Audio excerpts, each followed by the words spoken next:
Hey guys, Colin from Gaming Through the Ages here.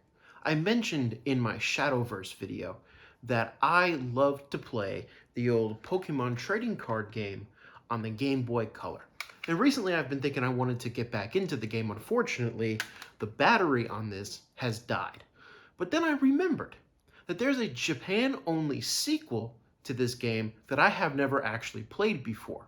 Now, I don't speak Japanese, but I do have a reproduction card of this game with a fan translation on it. So, what better time to really dive into this game than now? Is this game everything that I would have hoped for as a child, or is it a little bit lesser? Let's get into it. I love these kind of trading card game RPGs as they allow you to engage with all of the fun aspects of trading card games, collecting, battling, and trading without spending any money besides the cost of the game itself. The original Pokemon trading card game did that very well for the first 3 sets of the Pokemon TCG, and I'm happy to say that Pokemon TCG 2 follows suit. If I had to sum up what this game was in one sentence, it would be this: more Pokemon TCG. Almost all of the content from the first game is here. The entire original world is explorable right from the start, with every trainer still able to battle you and give you cards. The difference is that this is only half of the explorable area, but more on that later. In addition, all of the cards from the previous game are accounted for, but the total card count is nearly doubled because of the addition of a few new sets. The biggest difference between this game and the original, though, is the presence of Team Great Rocket, Team GR. Team GR is a card battling organization led by King Velici, who have come to your island to steal everyone's trading cards. This happens literally right after you win the legendary Pokemon cards at the end of the previous game, so you head to Dr. Mason's lab to see what's going on.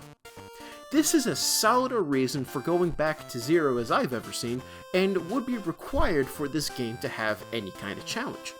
As it stands, you're told that Team GR is headed to take over the Rock Club, so you go there to try to stop it. This is where I think the game makes a real improvement over the first game, more than just adding new things. The story might be thin, it is an 8-bit card battler after all, but it's there, it's present. The game gives you objectives to go to these different locations outside of you want to be the very best there ever was. It also does a bit of world building for the rest of the island. Every club leader and even the holders of the legendary Pokemon cards were successfully defeated by Team GR, but Gene stands alone.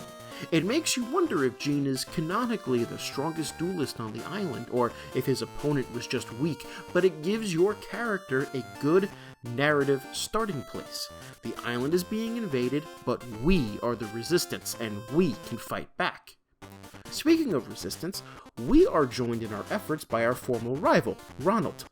Ronald has eaten a huge piece of humble pie ever since his cards were taken away. Instead of arrogantly telling you that he's the best and we're crap, he's committed to scouting out the leaders of Team GR and telling us information about their decks so we can devise strategies against them. What I really like about his character is that later on in the game, when Ronald has gotten his cards back, he does start to show his arrogant side again, until we beat him into submission, where he finally agrees that we're the only ones who can beat Team GR. There's a real character behind Ronald, rather than a mere caricature. In many ways, he's more fleshed out in this game than most Pokemon rivals in the main series. After Gene defeats the invading GR member, you can take the time to grind out some cards at the Rock Club and even challenge Gene. If you beat Gene, he gives you an entire deck, which is designed to be advantaged against GR number 1's deck. This is how the first half of the game goes. You travel to each of the clubs and fight back against the Team GR members who have taken it over. While doing so, you will receive pre-made decks that will help you fight against the other Team GR members, although you have to fight the last 2 with your own decks first before receiving these decks.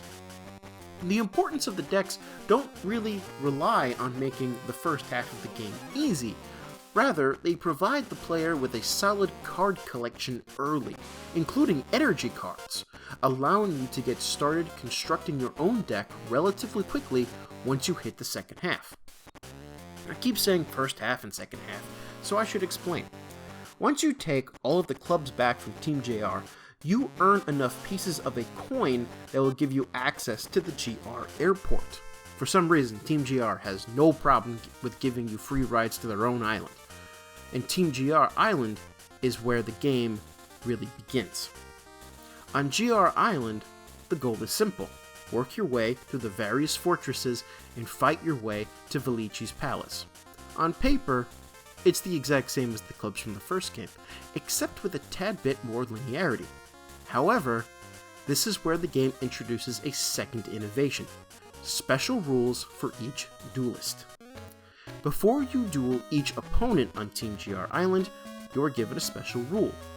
Sometimes these rules dictate how your deck is to be constructed. You might have to build a deck with only grass energy, for instance, or with 4 EVs. While this can get in the way of you playing with your default deck that you've constructed, it does force you to experiment with different card types that you wouldn't have otherwise. They can also demand you to think a bit outside the box. Later in the game, while the game will force you to use a certain energy type, the enemy's deck will be filled with Pokemon strong against the decreed energy type, even if the opponent is also using that same energy type. All of the rules apply for both you and for the opponent. Other challenges directly impact how the match is played out. For instance, retreats can cost 1 less energy, or the penalty for resistance is reduced. This doesn't just impact the opponent, you can take control of it as well, and it introduces a new level of depth into the card battles. These challenges usually serve to make the game harder, but this is buttressed by usually less than stellar AI. For the first 75% or so of the game, the AI made some truly horrendous mistakes that turned what would have been a defeat for me into a victory. That being said, near the end of the game, there are some duels that turned into some absolute nail-biters, and those duels were really remarkable. There were definitely some duels that I thought I could kind of turn my brain off, only to need to sit up and pay attention if I was going to win. And one highlight that I simply must talk about in this game, which I often ignore in my other reviews, is the soundtrack. The Pokemon TCG had an absolute banger of a soundtrack, and all of those same tracks are in this game.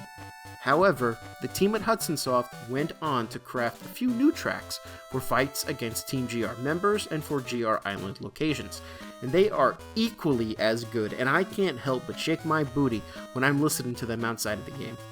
In my opinion, this is the absolute best 8-bit soundtrack that exists, without question.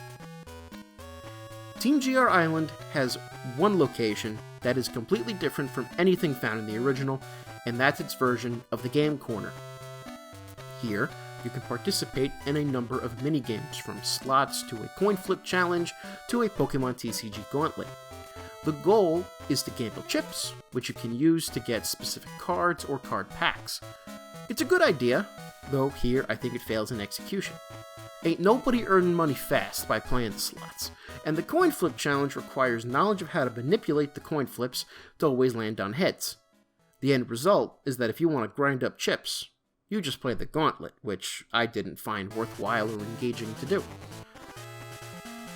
Nevertheless, as a result of these changes, this game takes everything that makes its predecessor great and makes it better. Double the cards, more than double the amount of duelists to fight, an actual plot, more amazing songs, and a post-game that I will be digging into the next time I feel the need to play Pokemon TCG.